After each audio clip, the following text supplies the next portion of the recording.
പിതാവിനും പുത്രനും പരിശുദ്ധ റൂഹായ്ക്കും സ്തുതി. ആദ്യം മുതൽ നമ്മുടെ മേൽ തൻ്റെ കരുണയും മനോഗുണവും എന്നേക്കും ഉണ്ടായിരിക്കട്ടെ. ആമീൻ.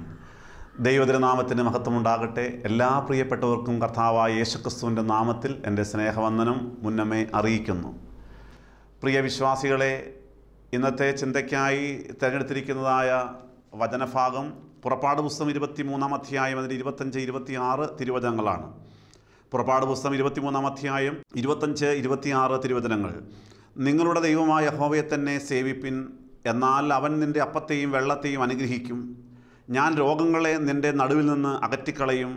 ഗർഭം അലസുന്നവളും മച്ചിയും നിൻ്റെ ദേശത്ത് ഉണ്ടാകുകയില്ല. നിൻ്റെ ആയുഷ്കാലം ഞാൻ പൂർത്തിയാക്കും. ദൈവതിരുനാമത്തിന് മഹത്വമുണ്ടാകട്ടെ. യഹോവയായ ദൈവം തമ്പുരാൻ മോശയിലൂടെ ഇസ്രായേൽ ജനത്തോട് സംസാരിക്കുകയാണ്. നിങ്ങളുടെ ദൈവമായ യഹോവയെ തന്നെ സേവിപ്പിൻ, യഹോവയെ തന്നെ ആരാധിപ്പിൻ, എന്നാൽ ഞാൻ നിങ്ങളെ അനുഗ്രഹിക്കാം, രോഗങ്ങളെ മാറ്റാം, നിങ്ങളുടെ പ്രശ്നങ്ങൾ ഞാൻ ഏറ്റെടുക്കാം, നിങ്ങളുടെ ഭവനങ്ങളെ അനുഗ്രഹിക്കാം, നിങ്ങളുടെ കുടുംബങ്ങളിൽ ഇനി മച്ചി ആയവൾ ഉണ്ടാവുകയില്ല, ഗർഭം അലസിപ്പോകുന്നത് ഉണ്ടാവുകയില്ല, നിൻ്റെ ആയുഷ്കാലം ഞാൻ പൂർത്തീകരിച്ചു തരാം, വർദ്ധിപ്പിച്ചു തരാം. മനോഹരമായ വാഗ്ദാനമാണ്. പ്രിയ ദൈവജനമേ, ഈ നാളുകളിലും യേശുക്രിസ്തു നമ്മോട് പറയുന്നുണ്ട്, മോനെ മോളെ, നീ എന്നെ ആരാധിക്ക്, നീ എൻ്റെ ഇഷ്ടം ചെയ്ത് ജീവിക്ക്, ഞാൻ നിന്നെ അനുഗ്രഹിക്കാം. അനേകം ആളുകൾ പലതരത്തിലുള്ളതായ ആകുലങ്ങളും പ്രയാസങ്ങളിലുമായിട്ട് മുന്നോട്ട് പോകുമ്പോൾ പലരും ചിന്തിക്കുന്നുണ്ട്, എൻ്റെ പ്രശ്നങ്ങൾക്ക് പരിഹാരമുണ്ടാകാത്തത്. അതിൻ്റെ പ്രധാനപ്പെട്ട കാരണമെന്ന് പറയുന്നത് രണ്ട് കാര്യങ്ങളാണ്. ഒന്ന്, പല ക്രിസ്ത്യാനികളും ഇന്നും സത്യദൈവത്തെ ആരാധിക്കുന്നില്ല എന്നുള്ളതാണ്. ഭാരങ്ങളും പ്രയാസങ്ങളും വരുമ്പോൾ അന്യാരാധനയ്ക്ക് പോകുന്നു, അന്യദൈവങ്ങളുടെ പിന്നാലെ പോകുന്നു, അരുതാത്ത കാര്യങ്ങളിലേക്ക് പോവുകയാണ്. ദൈവം ഇഷ്ടപ്പെടുന്നില്ല. മറ്റൊന്ന്, പല പാപഇമ്പങ്ങളിലേക്കും പോകുന്നു, പല വിഗ്രഹങ്ങൾ, പാപമാകുന്ന വിഗ്രഹങ്ങളിലേക്ക് പോകുന്ന ഒരവസ്ഥ. പ്രിയ സഹോദരങ്ങളെ, നമ്മുടെ ജീവിതത്തിലൊരു മാറ്റമുണ്ടാകണമെങ്കിൽ ദൈവത്തെ ആരാധിക്കണം, അവൻ്റെ ഇഷ്ടം ചെയ്യണം. ഈ അടുത്ത നാളിൽ ഒരു ഹൃദയസ്പർശിയായ ഒരു സംസാരം എന്നോട് ഒരു സഹോദരി പറഞ്ഞു. ആ സഹോദരി പറഞ്ഞത്, അവരുടെ വീടിൻ്റെ അവസ്ഥയെല്ലാം പറഞ്ഞു. ഭർത്താവുണ്ട്, കൂലിപ്പണിക്കാരനാണ്. ഈ സഹോദരി ചെറിയ ജോലിക്ക് പോകുന്നു, മക്കളുണ്ട്, മരുമക്കളുണ്ട്, കുഞ്ഞുങ്ങളുണ്ട്. ഇവർ താമസിക്കുന്നത് ഒരു പുറമ്പോക്ക് ഭൂമിയിലാണ്, സ്വന്തമായി സ്ഥലമില്ല. പുറമ്പോക്ക് ഭൂമിയിൽ ഒരു കുടിൽ കെട്ടി താമസിക്കുകയാണ്. ദൈവജനമേ, സഹോദരൻ പറഞ്ഞു, അച്ഛാ, ഒത്തിരി ഭാരങ്ങളും പ്രയാസങ്ങളും എല്ലാം ഉണ്ടെങ്കിലും ഞാൻ പറയട്ടെ, ഞങ്ങൾ താമസിക്കുന്നത് ഒരു പുറമ്പോക്ക് ഭൂമിയിലെ ഒരു കുടിലാണ്, പക്ഷേ ഞങ്ങളുടെ വീട് ഒരു കൊച്ചു സ്വർഗമാണ് എന്ന്. ആ ഒരു വാക്ക് എൻ്റെ ഹൃദയത്തെ വല്ലാതെ സ്പർശിച്ചു. അവരുടെ വീട് ഒരു കൊച്ചു സ്വർഗമാണ്, ദൈവത്തെ അറിയുന്ന ഒരു ക്രിസ്തീയ കുടുംബം.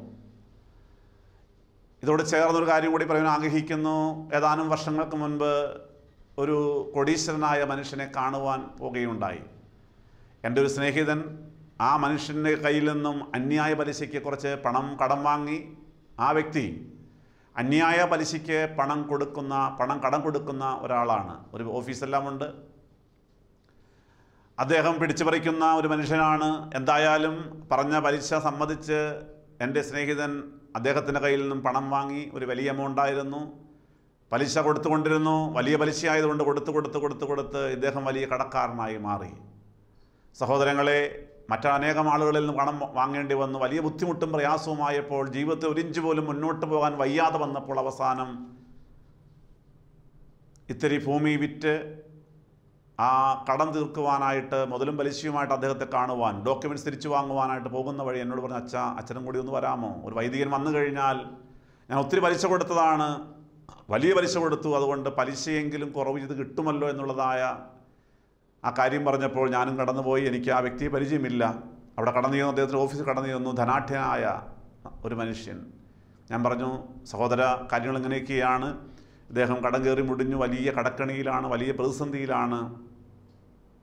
ഇത്തിരി ഭൂമി വിറ്റ് കുറച്ച് പൈസയുമായിട്ട് വന്നിരിക്കുകയാണ്. അതുകൊണ്ട് ദയവ് ചെയ്ത്, മറ്റൊത്തിരി പേർക്ക് പൈസ കൊടുക്കാനുണ്ട് കേട്ടോ, അതുകൊണ്ട് ദയവ് ചെയ്ത് താങ്കൾ പലിശയെല്ലാം, ഇനിയുള്ള പലിശയെല്ലാം, പെൻഡിങ്ങുള്ള പലിശയെല്ലാം ഒന്ന് ഒഴിവാക്കി ആ മുതൽ പൈസ മാത്രം വാങ്ങി ഡോക്യുമെൻറ്റ്സ് എല്ലാം ഒന്ന് തിരിച്ചു കൊടുക്കുമോ എന്ന് ഒരു അപേക്ഷ വെച്ച് കഴിഞ്ഞപ്പോൾ, അച്ഛൻ ഈ കാര്യത്തിൽ അന്വേഷിക്കേണ്ട, എൻ്റെ പലിശ ഇപ്രകാരമാണ്, ഞാനത് വാങ്ങിയിരിക്കും, അതുകൊണ്ട് ഇയാൾ പലിശയും മുതലും വന്ന് ഡോക്യുമെൻറ്റ്സ് മേടിച്ചുകൊണ്ട് പോകട്ടെ, സ്റ്റാഫിനോട് പറഞ്ഞാൽ മതി, എനിക്കൊന്നും പറയാനില്ല എന്ന് ദേഷ്യപ്പെട്ട് പറഞ്ഞുകൊണ്ട് അദ്ദേഹം അവിടെ നിന്ന് എഴുന്നേറ്റ് പോയി.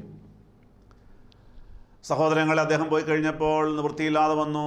ഈ പൈസ മുതലും പലിശയെല്ലാം കൊടുത്ത് ഡോക്യുമെൻറ്റ്സ് എല്ലാം തിരിച്ചു വാങ്ങുമ്പോൾ ആ മനുഷ്യൻ്റെ ജീവനക്കാരൻ പറഞ്ഞു, അച്ഛാ, ഇങ്ങനെ പലിശ മേടിച്ചിട്ടൊന്നും യാതൊരു കാര്യമില്ല. കാരണം ഈ പറയുന്ന എൻ്റെ ഈ സ്ഥാപനത്തിൻ്റെ ഉടമസ്ഥൻ വീട്ടിൽ ചെന്നാൽ, ഇദ്ദേഹം ഇപ്പോൾ തന്നെ മദ്യപിച്ചിട്ടാണ് നടക്കുകയുള്ളൂ, മദ്യപിച്ചാണ് വീട്ടിൽ ചെല്ലുന്നത്.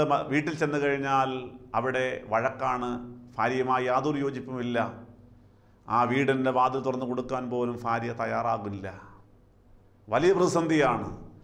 അദ്ദേഹത്തിന് വലിയ ബംഗ്ലാവുണ്ട്, AC മുറിയുണ്ട്, ആഡംബര വാഹനങ്ങളുണ്ട്, ഭാര്യയുണ്ട്, മക്കളുണ്ട്. പക്ഷേ അവിടെ ഒരു കൊച്ചു നരകമാണ് എന്ന് ആ മനുഷ്യൻ പറയുവാനിടയായി വർഷങ്ങൾക്ക് മുൻപ്.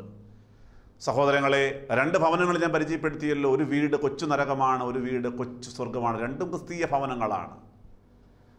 പ്രിയപ്പെട്ടവരെ, ചിന്തിക്കണം, എൻ്റെ വീടിൻ്റെ, എൻ്റെ കുടുംബത്തിൻ്റെ അവസ്ഥ എന്താണ്?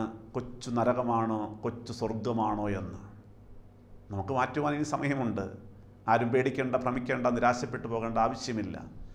കാരണം യേശു തമ്പുരാൻ പറയുകയാണ്, നിങ്ങളെന്നെ ആരാധിച്ചാൽ, നിങ്ങളെന്നെ ഇഷ്ടം ചെയ്ത് ജീവിച്ചു കഴിഞ്ഞാൽ ഇനിയും നിങ്ങൾക്ക് ആനന്ദ ഐശ്വര്യങ്ങൾ നിറഞ്ഞതായ ആണ്ടുകളും മാസങ്ങളും അബ്ദങ്ങളും തരുവാൻ ഞാൻ തയ്യാറാണ് എന്ന് യേശുവിനെ വിളിക്കുവാൻ സാധിക്കുമോ?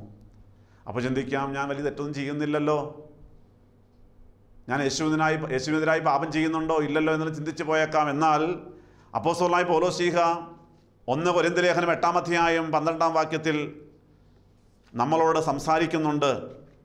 1 കൊരിന്ത്യർ ലേഖനം 8-ാം അധ്യായം അതിൻ്റെ 12-ാം വാക്യം അപ്പോസ്തലനായ പൗലോസ്ലീഹ വ്യക്തമായിട്ട് പറഞ്ഞ് പഠിപ്പിക്കുകയാണ്. ഇങ്ങനെ സഹോദരന്മാരുടെ നേരെ പാപം ചെയ്ത് അവരുടെ ബലഹീന മനസ്സാക്ഷിയെ ദണ്ഡിപ്പിക്കുമ്പോൾ നിങ്ങൾ ക്രിസ്തുവിനോട് പാപം ചെയ്യുന്നു.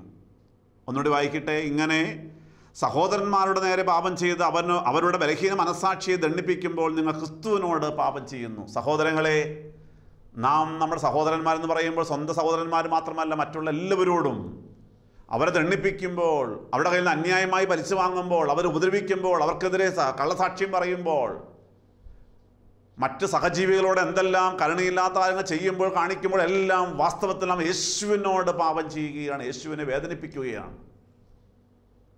ഇങ്ങനെ വേദനിപ്പിക്കുമ്പോൾ ഞാൻ ആദ്യം പറഞ്ഞത് അന്യാരാധന മാത്രമല്ല, ഇപ്പറഞ്ഞ പാപങ്ങളിലൂടെ നാം യാത്ര ചെയ്യുമ്പോൾ നാം ദൈവത്തെ എങ്ങനെയാണ് നമുക്ക് സേവിക്കുവാൻ സാധിക്കുന്നത്? പ്രിയപ്പെട്ടവരെ, അങ്ങനെ ഞാനും നിങ്ങളും മുന്നോട്ട് പോകുമ്പോൾ ഒരു ഉദാഹരണം കൂടി പറയാം. അപ്പോസ്തലപ്രവൃത്തികളുടെ പുസ്തകം 9-ാം അധ്യായം 4-ാം വാക്യം, ദമസ്കോസിൻ്റെ പടിവാതിൽ വെച്ച് യേശുക്രിസ്തു എന്താണ് ശൗലിനോട് ചോദിച്ചത്? യേശു ചോദിച്ചു, ശൗലേ ശൗലേ, നീ എന്നെ ഉപദ്രവിക്കുന്നത് എന്ത്? Saul Saul, why are you persecuting me? ശൗലിന് മനസ്സിലായില്ല, നീ ആരാകുന്നു കർത്താവേ? O Lord, who are thou? അവൻ ചോദിക്കുകയാണ്. യേശു തമ്പുരാൻ മറുപടി പറഞ്ഞു, നീ ഉപദ്രവിക്കുന്നവനാ യേശു ആകുന്നു ഞാൻ. ശൗല് യേശുവിനെ കണ്ടിട്ടില്ല, യേശുവിനെ ഉപദ്രവിച്ചിട്ടില്ല. പക്ഷെ ക്രിസ്ത്യാനികളെ അവൻ പീഡിപ്പിക്കുകയായിരുന്നു, യേശു ശിഷ്യന്മാരെ പീഡിപ്പിക്കുകയായിരുന്നു, യേശുവിൻ്റെ ആ വഴിയിലൂടെ, വിശുദ്ധ വഴിയിലൂടെ യാത്ര ചെയ്ത എല്ലാവരെയും അവൻ പീഡിപ്പിക്കുകയായിരുന്നു. കാരണം ശൗലിന് വലിയ അധികാരമുണ്ടായിരുന്നു. യെരുശലേം ദേവാലയത്തിലെ സന്നിധി സംഘത്തിലെ മെമ്പറായിരുന്നു ശൗൽ, സുപ്രീം സിനഡിലെ മെമ്പറായിരുന്നു ശൗൽ. അവൻ അധികാരമുണ്ടായിരുന്നു, അധികാരപത്രമുണ്ടായിരുന്നു. ദമസ്കോസിലേക്ക് പോയത് തന്നെ ക്രിസ്ത്യാനികളെ ഉപദ്രവിക്കുവാനും പിടിച്ചുകെട്ടുവാനും കൊല്ലുവാനും വേണ്ടിയിട്ടാണ്. സ്തേഫാനോസിനെ കല്ലെറിഞ്ഞ് കൊല്ലുന്നത് അവൻ കണ്ടു നിന്നവനാണ്. ആ കൊല്ലുന്ന ആളുകളുടെ വസ്ത്രം സൂക്ഷിച്ചവനായിരുന്നു ശൗൽ. പ്രിയപ്പെട്ടവർ, ഇങ്ങനെ ശൗല് ജീവിതയാത്രയിൽ ഇങ്ങനെ മുന്നോട്ട് പോയപ്പോൾ വാസ്തവത്തിൽ യേശുവിനെ വേദനിപ്പിക്കുകയായിരുന്നു, ഉപദ്രവിക്കുകയായിരുന്നു. ശൗലേ ശൗലേ, നീ എന്നെ ഉപദ്രവിക്കുന്നത് എന്ത്? യേശു വ്യക്തമായി ചോദിച്ചു, നീ ഉപദ്രവിക്കുന്നവനായ യേശു ആകുന്നു ഞാൻ. എൻ്റെ സഹോദരങ്ങളെ, 2017 വിട്ടുപിരിഞ്ഞപ്പോൾ 2018 പ്രവേശിക്കുവാൻ കർത്താവാണ് ഭാഗ്യം തന്നത്. നമ്മുടെ യോഗ്യത കൊണ്ടല്ല, അവനെ ആയുസ്സും ആരോഗ്യവും നീട്ടി തന്നുവെങ്കിൽ ഈ 2018 തുടങ്ങി, ജനുവരി 1 മുതൽ തുടങ്ങി ഈ ദിനങ്ങളിൽ നമ്മൾ മുന്നോട്ട് പോയപ്പോൾ വാസ്തവത്തിൽ എത്ര പ്രാവശ്യം നമ്മുടെ യേശുവിനെ നാം വേദനിപ്പിച്ചിട്ടുണ്ട്, അവനോട് പാപം ചെയ്തിട്ടുണ്ട്. മറന്നു പോകരുതേ സഹോദരങ്ങളെ. യഹോവയെ തന്നെ സേവിപ്പാൻ ആഗ്രഹിച്ചാൽ, അവനെ വിളിക്കുവാൻ തയ്യാറായാൽ, ഒപ്പം നമ്മുടെ ജീവിതത്തിൽ അരുതാത്ത കാര്യങ്ങളോട് നാം വിട പറയണം. കർത്താവ് നമുക്ക് എപ്പോഴും നമ്മോട് പറയുന്നു, മോനെ മോളെ, നീ പാപത്തിലേക്ക് പോകല്ലേ എന്ന്. ദൈവത്തിൻ്റെ നാമത്തിന് മഹത്വമുണ്ടാകട്ടെ. ഉൽപ്പത്തി പുസ്തകം 20-ാം അധ്യായം 6-ാം വാക്യം, ഉൽപ്പത്തി പുസ്തകം 20-ാം അധ്യായം 6-ാം വാക്യം വായിക്കുമ്പോൾ അവിടെ ഇതാ വചനം പറയുന്നു, അതിന് ദൈവം സ്വപ്നത്തിൽ അവനോട്, നീ ഇത് ഹൃദയപരമാർത്ഥതയോടെ ചെയ്തിരിക്കുന്നു എന്ന് ഞാൻ അറിയുന്നു. നീ എന്നോട് പാപം ചെയ്യാതിരിപ്പാൻ ഞാൻ നിന്നെ തടുത്തു. അതുകൊണ്ടാകുന്നു അവളെ തൊടുവാൻ ഞാൻ നിന്നെ സമ്മതിക്കാതിരുന്നത്. അബീമേലെക്ക് രാജാവിനോട് യഹോവയായ ദൈവം തമ്പുരാൻ സ്വപ്നത്തിലൂടെ അരുളപ്പാട് കൊടുക്കുകയാണ്. കാരണം അവിടെ ആ നാട്ടിൽ ചെന്നപ്പോൾ അബ്രഹാം പറഞ്ഞു, സാറ എൻ്റെ പെങ്ങളാണ് എന്ന്. അത് വിശ്വസിച്ചുകൊണ്ട് സുന്ദരിയായ സാറയെ ഭാര്യയാക്കുവാൻ, അവളെ പരിഗ്രഹിക്കുവാൻ, അവളെ സ്പർശിക്കുവാനായിട്ട് അബീമേലെക്ക് രാജാവ് തയ്യാറെടുക്കുമ്പോൾ യഹോവയായ ദൈവം തമ്പുരാൻ പറയുന്നു, നീ അവളെ തുടരുത്, നീ എന്നോട് പാപം ചെയ്യരുത് എന്ന് വ്യക്തമായിട്ട് കൽപ്പിക്കുകയാണ്. സഹോദരങ്ങളെ, ഇതുപോലെ നമ്മുടെ ജീവിതയാത്രയിൽ ഓരോ സന്ദർഭങ്ങളും ദൈവത്തിൻ്റെ പരിശുദ്ധാത്മാവ് നമ്മോട് സംസാരിക്കുന്നുണ്ട്. മോനെ മോളെ, നീ എന്നോട് പാപം ചെയ്യരുത്, നീ ആ തെറ്റിലേക്ക് പോകരുത് എന്ന് വ്യക്തമായി സംസാരിക്കുന്നുണ്ട്.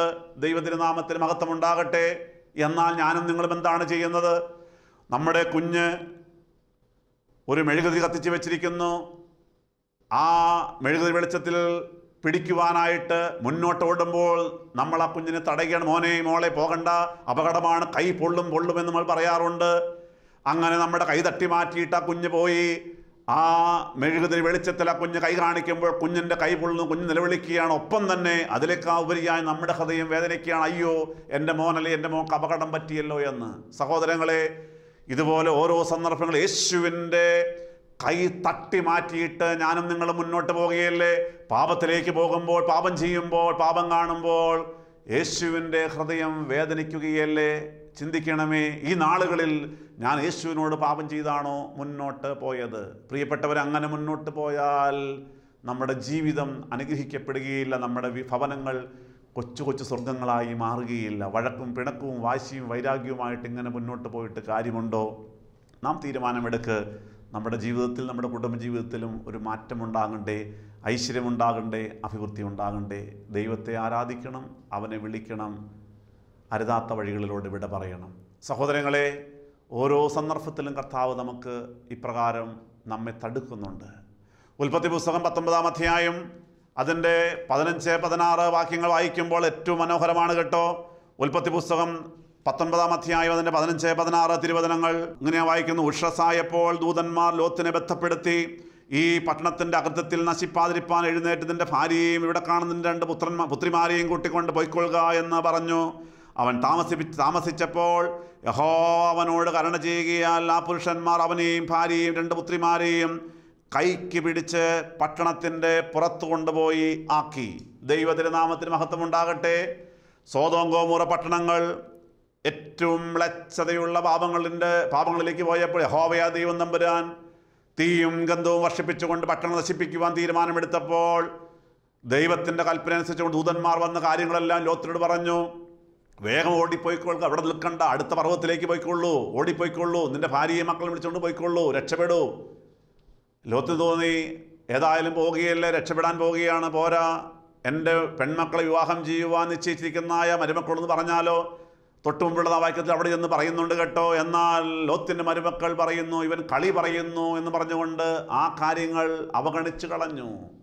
എന്ത് മണ്ടത്തരമാണ് ഈ പറയുന്നത്? ഈ മനോഹരമായ പട്ടണങ്ങൾ നശിപ്പിക്കാൻ പോകുന്ന മണ്ടത്തരമാണ്. ലോത്തിന് എന്ത് പറ്റി? മണ്ടത്തരമാണോ, വിഡ്ഢിത്തമാണോ? അവർ ചിന്തിക്കുന്നു ഇവൻ കളി പറയുകയാണെന്ന് തെറ്റിദ്ധരിച്ചുകൊണ്ട് അവർ കൂടെ പോയില്ല. സഹോദരങ്ങളെ, ലോത്ത് താമസിക്കുന്നു എന്ന് ചിന്തിച്ചപ്പോൾ സമയം പോകുന്നു മനസ്സിലാകുമ്പോൾ ആ ദൂതന്മാർ വേഗം അവരെ ബന്ധപ്പെടുത്തുകയാണ്. ബന്ധപ്പെടുത്തുക എന്ന് പറഞ്ഞാൽ ഉത്സാഹിപ്പിക്കുകയാണ്. വേഗമാകട്ടെ, വേഗമാകട്ടെ, ഒട്ടും സമയം കളയല്ലേ. അവർ പോകുന്നില്ല. ഈ സമയത്താണ് ദൂതന്മാർ ഇവരെ കൈക്ക് പിടിച്ചുകൊണ്ടുവന്ന് പട്ടണത്തിൻ്റെ പുറത്തേക്കാക്കുകയാണ്. ദൈവതിരുനാമത്തിന് മഹത്വം ഉണ്ടാകട്ടെ. നാം ഇനിയും പാപത്തിലേക്ക് പോകല്ലേ, ഇനിയും പാപത്തിലേക്ക് പോകും. നന്മയുടെ വഴിക്ക് പോകൂ, വിശുദ്ധിയുടെ വഴിയിലേക്ക് പോകൂ. ദൈവത്തിൻ്റെ ദൂതന്മാർ എപ്പോഴും നമ്മുടെ കൈക്ക് പിടിച്ച് കൊണ്ടുപോകുന്നുണ്ട്, നമ്മൾ അറിയുന്നില്ല. അത് ആരാധനയിലൂടെയാണ്, നമ്മുടെ ദേവാലയങ്ങളിലൂടെയാണ്, സുവിശേഷ പന്തലിലൂടെയാണ്, ദൈവത്തിൻ്റെ വചനത്തിലൂടെയാണ്. മോനെ മോളെ എന്ന് പറഞ്ഞുകൊണ്ട് ദൂതന്മാർ വന്ന് നമ്മുടെ കൈക്ക് പിടിച്ച് കൊണ്ടുപോവുകയാണ്. പക്ഷേ നാം പലപ്പോഴും കൈ തട്ടി മാറ്റിയിട്ട് മുന്നോട്ട് പോവുകയാണ്. പ്രിയപ്പെട്ടവരെ, അതാണ് ദൈവത്തിൻ്റെ വചനത്തിൻ്റെ പ്രത്യേകത. വചനം തരുന്നത് നിങ്ങൾ നന്നാകാൻ വേണ്ടിയാണ്, ഗുണപ്പെടാൻ വേണ്ടിയാണ്. പക്ഷെ നമ്മൾ മനസ്സിലാക്കുന്നില്ല. വീണ്ടും പറയട്ടെ, അങ്ങനെ അവർ ഓടി മുന്നോട്ട് പോകുമ്പോൾ ഇതാ പറഞ്ഞിരുന്നു, നിങ്ങൾ മുന്നോട്ട് നോക്കി ഓടണം, പുറകോട്ട് തിരിഞ്ഞു നോക്കരുത്. പക്ഷെ ലോത്തിൻ്റെ ഭാര്യയ്ക്ക് സംശയമായി. വചനം കേട്ടിട്ട് സംശയിച്ചവൾ പുറകോട്ട് നോക്കി. എന്താണ് അവിടെ നടക്കുന്നത്? നുണയാണോ നേരാണോ? മണ്ടത്തരമായി പോയോ? ചിന്തിച്ചു കാണും. പ്രിയപ്പെട്ടവർ, ഉൽപ്പത്തി പുസ്തകം 19-26 വാക്യം വായിക്കുന്നു. ലോത്തിന്റെ ഭാര്യ തിരിഞ്ഞു നോക്കി, അവൾ ഉപ്പുതൂണായി പോയി. ഈ നാടുകളിൽ എത്രയോ ആളുകളാണ് ദൈവത്തിൻ്റെ വചനം കേട്ടിട്ടും കാര്യങ്ങൾ മനസ്സിലാക്കിയിട്ടും സ്വർഗരാജ്യം എന്താണെന്ന്, എൻ്റെ ആത്മാവിടെ പോകണമെന്ന് മനസ്സിലാക്കിയിട്ടും പിന്നെയും പിന്നെയും പഴയ വഴിയിലേക്ക് പോവുകയാണ്, പഴയ വഴികളിലേക്ക് തിരിഞ്ഞു നോക്കുകയാണ്, പാപത്തെ കണ്ട് രസിക്കുകയാണ്. അങ്ങനെയുള്ളവരുടെ കാര്യം വലിയ കഷ്ടത്തിലായി പോകുമെന്ന് വചനം പറയുന്നു. സഹോദരങ്ങളെ, എൻ്റെ ആത്മാവിൻ്റെ വില ഞാൻ മനസ്സിലാക്കണം. 1 പത്രോസ് 3:20 വചനം വായിക്കുന്നു. ആ പെട്ടകത്തിൽ അല്പജനം എന്ന് വെച്ചാൽ 8 പേർ മാത്രം കയറി രക്ഷപ്പെട്ടു എന്ന്. എല്ലാവരും സ്വർഗ രാജ്യത്തിൽ ചെല്ലണമെന്ന് നിർബന്ധമില്ല, അല്പജനം മാത്രമേ ചെല്ലുവാൻ സാധ്യതയുള്ളൂ. സഹോദരങ്ങളെ, ആ അല്പജനത്തിൽ എനിക്കും അവിടെ എൻ്റെ പേരുണ്ടാകണം. ഞാൻ തന്നെയാണ് തീരുമാനമെടുക്കേണ്ടത്. നമുക്കതിന് സുബോധമുണ്ടാകണം. ദൈവത്തിൻ്റെ വചനം കേട്ട് മുന്നോട്ട് പോകുമ്പോൾ ആ ഒരു ബോധ്യം ഉണ്ടാകണം കേട്ടോ. സഹോദരങ്ങളെ, നാം ഇങ്ങനെ മുന്നോട്ട് പോകുവാൻ ആഗ്രഹിക്കുമ്പോൾ പിശാച് എപ്പോഴും തടയുന്നവനാണ്. കാരണമുണ്ട് കേട്ടോ. വിശുദ്ധ യോഹന്നാൻ സുവിശേഷം 8-44 തിരുവചനം, വിശുദ്ധ യോഹന്നാൻ 8-44 തിരുവചനം, അവൻ ഫോഷ്ക് പറയുന്നവൻ്റെ അപ്പനുമാകുന്നു എന്നാണ് വായിച്ചു കേൾക്കുന്നത്. ആ പിശാചിനെ കുറിച്ച് പറയുക, അവൻ നുണ പറയുന്നവനാണ്, നുണ പറയുന്നവൻ്റെ അപ്പനാണ് എന്ന്. പ്രിയപ്പെട്ടവരെ, നമുക്കറിയാം, ഹവ്വായെ പറഞ്ഞു പറ്റിച്ചു. കണ്ടോ, ആ പഴം കണ്ടോ, എത്ര ഭംഗിയുള്ള പഴമാണ്, കാണാൻ ഭംഗിയുള്ളതല്ലേ, തിന്മാൻ രുചിയുള്ളതാണ് കേട്ടോ. അത് പറിച്ചു തിന്നോ, നല്ല രുചിയുണ്ട്, പോരാ ജ്ഞാനം പ്രാപിപ്പാൻ കാമ്യമാണ് എന്ന് പറഞ്ഞ് പറ്റിച്ചപ്പോൾ ഹവ്വ ആ പ്രലോഭനത്തിൽ പെട്ടുപോയി, പറിച്ചു തിന്നുകയാണ്, ആദാമിനും കൊടുക്കുകയാണ്. അവരെ ദൈവം തമ്പുരാൻ തോട്ടത്തിൽ നിന്ന് പുറത്താക്കി. യഹോവയുടെ ഹൃദയം വേദനിച്ചു, എന്നാൽ സാത്താന് സന്തോഷമായി. അതേ സാത്താൻ ഇന്നും പ്രവർത്തിക്കുകയാണ്. ഇത് നല്ലതാണ്, തിന്നാൻ നല്ലതാണ്, കഴിക്കാൻ നല്ലതാണ്, കാണാൻ നല്ലതാണ്, ഇത് കുടിക്കാൻ നല്ലതാണ്, ഈ വഴിക്ക് പോയാൽ നല്ലതാണ്. പിശാച് പല പ്രലോഭനങ്ങളും ഒരുക്കുമ്പോൾ, നുണയനായ പിശാച്, നുണയൻ്റെ അപ്പനായ പിശാച് പല പ്രലോഭനങ്ങളും ദൈവജനത്തിന് മുമ്പാകെ വയ്ക്കുമ്പോൾ അതിൽ വീണു പോകുകയല്ലേ? അപ്പോൾ പിശാച് സന്തോഷിക്കുകയല്ലേ? അതേസമയം യേശു വേദനിക്കുകയല്ലേ? ശൗലേ ശൗലേ, നീ എന്നെ ഉപദ്രവിക്കുന്നത് എന്ത് എന്ന് ചോദിച്ചവനായ അതേ യേശു നമ്മോട് ചോദിക്കുന്നുണ്ട്, മോനെ മോളെ, നീ എന്നെ വീണ്ടും വീണ്ടും ഉപദ്രവിക്കുകയാണോ? നീ എന്നെ വേദനിപ്പിക്കുകയാണോ എന്ന്. എൻ്റെ സഹോദരങ്ങളെ, അതുകൊണ്ട് ദൈവത്തിൻ്റെ തിരുവചനത്തിന് വലിയ പ്രാധാന്യം കൊടുക്കണമേ. ഈ ദൈവത്തിൻ്റെ തിരുവചനം കേൾക്കുമ്പോഴാണ് നമ്മുടെ ജീവിതത്തിൽ തിരുത്തേണ്ടത് തിരുത്തി മുന്നോട്ട് പോകുവാനായിട്ട് സാധിക്കുകയുള്ളൂ. പല ആളുകളും ഇതുപോലെ ദൈവത്തെ അറിയാതെ, യഹോവയെ സേവിപ്പാതെ, അവനെ വിളിക്കാതെ, പാപ ഇമ്പങ്ങളോട് വിട പറയാതെ പോകുമ്പോൾ അവരെയെല്ലാം ഒന്ന് മനം തിരിപ്പിക്കുവാനായിട്ട് എല്ലാവർക്കും ഉത്തരവാദിത്വമുണ്ട്. ആ ദൂതന്മാർ ചെയ്തതുപോലെ ബന്ധപ്പെടുത്തുവാനായിട്ട്, ഉത്സാഹിപ്പിക്കുവാനായിട്ട് നമുക്കെല്ലാവർക്കും ഉത്തരവാദിത്വമുണ്ട് എന്ന് ഞാനും നിങ്ങളും മറന്നു പോകല്ലേ. അതുകൊണ്ട് സഹോദരങ്ങളെ, ഈ നാളുകളിലും സുവിശേഷത്തെ കളിയാക്കുന്ന ആളുകൾ അനവധിയാണ്. ഇവർ കളി പറയുന്നു, ഇതിൻ്റെ ആവശ്യമുണ്ടോ, സുവിശേഷത്തിൻ്റെ ആവശ്യമുണ്ടോ? പലരും ചിന്തിക്കുന്നുണ്ട്, ഇതെല്ലാം മണ്ടത്തരമാണ് എന്ന് ചിന്തിക്കുന്നുണ്ട്. പ്രിയപ്പെട്ട സഹോദരങ്ങളെ, അവർക്ക് കാര്യങ്ങൾ മനസ്സിലാകുന്നില്ല എന്നുള്ളതാണ് വാസ്തവം. ദൈവതിരുനാമത്തിന് മഹത്വം ഉണ്ടാകട്ടെ. യാക്കോബ് ശ്ലീഹാ എഴുതിയ ലേഖനം 5-19-20 തിരുവചനങ്ങൾ വായിക്കുമ്പോൾ, യാക്കോബ് ശ്ലീഹാ എഴുതിയ ലേഖനം 5-19-20 തിരുവചനങ്ങൾ വായിക്കുമ്പോൾ അവിടെ വായിക്കുന്നുണ്ട്, ഒരുത്തൻ തെറ്റിലകപ്പെട്ടു പോയാൽ അവനെ അതിൽ തിരിപ്പിക്കുന്നവൻ അനുഗ്രഹിക്കപ്പെട്ടവനാണ് എന്ന് വചനം വായിക്കുന്നു.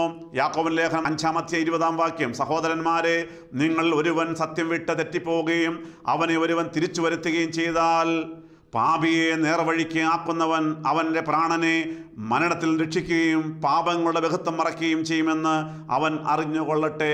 പ്രിയപ്പെട്ടവരെ, ഒരുത്തൻ തെറ്റിലേക്ക് പോകുമ്പോൾ അവനെയും തിരിച്ചു വരുത്തുവാൻ ശ്രമിച്ചാൽ എന്താണ് സംഭവിക്കുന്നത്? അങ്ങനെ ചെയ്താൽ പാപിയെ നേർവഴിക്ക് ആക്കുന്നവൻ അവൻ്റെ പ്രാണനെ മരണത്തിൽ രക്ഷിക്കുകയും പാപങ്ങളുടെ ബഹുത്വം മറയ്ക്കുകയും ചെയ്യുമെന്ന് അവൻ അറിഞ്ഞുകൊള്ളട്ടെ. സഹോദരങ്ങൾ, അതുകൊണ്ട് എനിക്കും നിങ്ങൾക്കും വലിയ ഉത്തരവാദിത്തമുണ്ട്.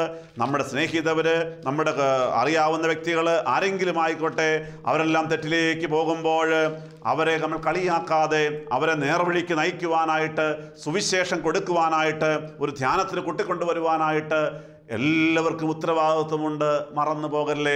അങ്ങനെ നമ്മൾ സഹോദരങ്ങളെ ദൈവത്തിൻ്റെ വചനം കേട്ടുകൊണ്ട്, ദൈവത്തെ ആരാധിച്ചുകൊണ്ട്, ദൈവാലയത്തിൽ പോയിക്കൊണ്ട്, വിശുദ്ധ കുർബാനയെ സംബന്ധിച്ചുകൊണ്ട്, പരിശുദ്ധ കുർബാന സ്വീകരിച്ചുകൊണ്ട് ദൈവത്തിന് ഇഷ്ടം ചെയ്ത് മുന്നോട്ട് പോയാൽ ദൈവത്തിൻ്റെ വചനം പറയുകയാണ്, പുറപ്പാട് പുസ്തകം 23-ാം അധ്യായം 20-ാം വാക്യം, ഇതാ വഴിയിൽ നിന്നെ കാക്കേണ്ടതിനും ഞാൻ നിയമിച്ചിരിക്കുന്ന സ്ഥലത്തേക്ക് നിന്നെ കൊണ്ടുപോകേണ്ടതിനും ഞാനൊരു ദൂതനെ നിന്റെ മുമ്പിൽ അയക്കുന്നു. സഹോദരങ്ങളെ, നമ്മൾ ഏത് വഴിക്ക് യാത്ര ചെയ്യുമ്പോഴും നമ്മെ കാക്കേണ്ടതിനും നമ്മുടെ കാര്യങ്ങൾ നടത്തി തരേണ്ടതിനും ഒരു ദൂതനെ ദൈവം തമ്പുരാൻ നമുക്ക് മുന്നേ അയക്കുന്നു എന്ന് ദൈവത്തിൻ്റെ വചനം കേൾക്കുമ്പോൾ എത്രയോ മനോഹരമായ വാഗ്ദാനമാണ്. അതുകൊണ്ട് ഇന്ന് ഈ ശുശ്രൂഷയിലൂടെ നാം കേട്ട വചനത്തിൻ്റെ അടിസ്ഥാനത്തിൽ ദൈവത്തെ ആരാധിക്കുവാൻ, അവനെ മാത്രം ആരാധിക്കുവാൻ, അവനെ മഹത്വപ്പെടുത്തുവാൻ, മറ്റ് പാപത്തിൻ്റെ വിഗ്രഹങ്ങളോട്, അരുതാത്ത വഴികളോട് യാത്ര ചെയ്തുകൊണ്ട് യേശുവിനെ ഉപദ്രവിക്കുന്നതായ അവസ്ഥയിൽ നിന്ന് മാറിക്കൊണ്ട് യേശുവിനെ സ്നേഹിക്കുന്ന അവസ്ഥയിലേക്ക് മാറിയാൽ നമ്മുടെ ജീവിതം അനുഗ്രഹിക്കപ്പെടും. സഹോദരങ്ങളെ, ആ നുണയൻ്റെ അപ്പനായ പിശാച് നമ്മോട് പറയും, നീ പള്ളിയിൽ പോകണ്ട, നീ ആരാധിക്കാൻ പോകണ്ട, നീ സുവിശേഷ യോഗത്തിന് പോകണ്ട, നീ പ്രാർത്ഥിക്കണ്ട, ബൈബിൾ വായിക്കണ്ട എന്ന് പിശാച് പറഞ്ഞു തരും. ഈ പ്രശ്നത്തിന് പരിഹാരം ഉണ്ടാകില്ല എന്ന് പറഞ്ഞു തരും. അവൻ നിരാശ തരുന്നവനാണ്. അങ്ങനെ നമ്മൾ നിരാശപ്പെട്ടുകൊണ്ട് പ്രാർത്ഥനയും പള്ളിയും ആരാധനയും എല്ലാം സുവിശേഷമെല്ലാം വേണ്ട എന്ന് വെച്ച് കുറച്ച് നാൾ മുന്നോട്ട് പോകുമ്പോൾ അവൻ പിന്നെ പറയും, നീ മരിച്ചാൽ മതി എന്ന് ആത്മഹത്യക്ക് അവൻ പ്രേരിപ്പിക്കും. സഹോദരങ്ങളെ, എന്നെ കേൾക്കുന്ന ആരെങ്കിലും ഇപ്രകാരം നിരാശയുടെ പടുകുഴിയിൽ ജീവിക്കുന്നുണ്ടെങ്കിൽ തിരിച്ചറിയുക, നമുക്ക് ആരാധിക്കുവാൻ യേശുവുണ്ട്. അവനെ ആരാധിക്കുവാൻ തീരുമാനമെടുത്താൽ, നുണയനായ പിശാചിനോട് ഗുഡ് ബൈ പറയുവാൻ തീരുമാനമെടുത്താൽ, ഇനിയുള്ള നാളുകൾ നിന്നെ അനുഗ്രഹിക്കുവാൻ, നിന്റെ കുടുംബത്തെ അനുഗ്രഹിക്കുവാൻ, ഞാൻ ആദ്യം പറഞ്ഞതുപോലെ നിങ്ങളുടെ ഭവനം ഒരു കൊച്ചു സ്വർഗമാക്കി മാറ്റുവാൻ, നരകതുല്യമായ അവസ്ഥയിൽ നിന്ന് കൊച്ചു സ്വർഗമാക്കി മാറ്റുവാൻ നിങ്ങളുടെ ദൈവം തയ്യാറാണ്, നമ്മുടെ ദൈവം തയ്യാറാണ്. പാട്ടുകാരൻ പാടുന്നുണ്ട്, ആരാലും അസാധ്യമെന്നു പറഞ്ഞ് സ്നേഹിതരെല്ലാരും മാറിപ്പോയിടും, പ്രത്യാശയില്ലാത്ത വാക്കു പറഞ്ഞ് പ്രിയരെല്ലാവരും മാറിപ്പോയിടും. ആരാലും അസാധ്യമെന്നു പറഞ്ഞ് സ്നേഹിതരെല്ലാരും മാറിപ്പോയിടും, പ്രത്യാശയില്ലാത്ത വാക്കു പറഞ്ഞ് പ്രിയരെല്ലാവരും മാറിപ്പോയിടും. ഭയപ്പെടേണ്ട ദൈവ പൈതലേ, അബ്രഹാമിൻ ദൈവം നിന്റെ കൂടെയുണ്ട്. ഭ്രമിച്ചിടേണ്ട ദൈവ പൈതലേ, ഇസഹാക്കിൻ ദൈവം നിന്റെ കൂടെയുണ്ട്. ഭയപ്പെടേണ്ട ദൈവ പൈതലേ, അബ്രഹാമിൻ ദൈവം നിന്റെ കൂടെയുണ്ട്. ഭ്രമിച്ചിടേണ്ട ദൈവ പൈതലേ, ഇസഹാക്കിൻ ദൈവം നിന്റെ കൂടെയുണ്ട്.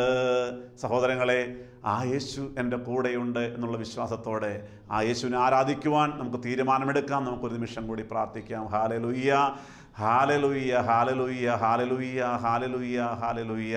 കരുണയുള്ള ദൈവമേ, സ്വർഗസ്ഥ പിതാവേ, മനോഹരമായ ഈ സമയത്തിനാ ഞങ്ങൾ തന്നെ വീണ്ടും വാഴ്ത്തുന്നു. യേശുവേ, ഇന്ന് അല്പസമയം നിൻ്റെ തിരുവചനം ഞങ്ങൾ കേൾപ്പിച്ചുവല്ലോ. ഞങ്ങളിതാ തീരുമാനമെടുക്കുന്നു നിന്നെ തന്നെ ആരാധിപ്പാൻ. പോര കർത്താവേ, നിന്നെ വേദനിപ്പിക്കാതെ നിൻ്റെ ഇഷ്ടം ചെയ്തുകൊണ്ട് ജീവിക്കുവാൻ കർത്താവേ ഞങ്ങൾ തീരുമാനമെടുക്കുന്നു. ഇന്ന് പകൽക്കാലം, ഇന്ന് യേശുവേ ഞങ്ങൾ നീ ബന്ധപ്പെടുത്തിയല്ലോ. ദൈവത്തിൻ്റെ പരിശുദ്ധാത്മാവ് ഞങ്ങൾ ഉത്സാഹിപ്പിച്ചുവല്ലോ. ഇനിയും പാപത്തിലേക്ക് പോകല്ലേ എന്ന്, അരുതാത്ത വഴികളിലേക്ക് പോകല്ലേ എന്ന് ഞങ്ങളിതാ തീരുമാനമെടുക്കുന്നു. യേശുവേ, ഞങ്ങൾ ഞങ്ങളെ തന്നെ സമർപ്പിക്കുന്നു.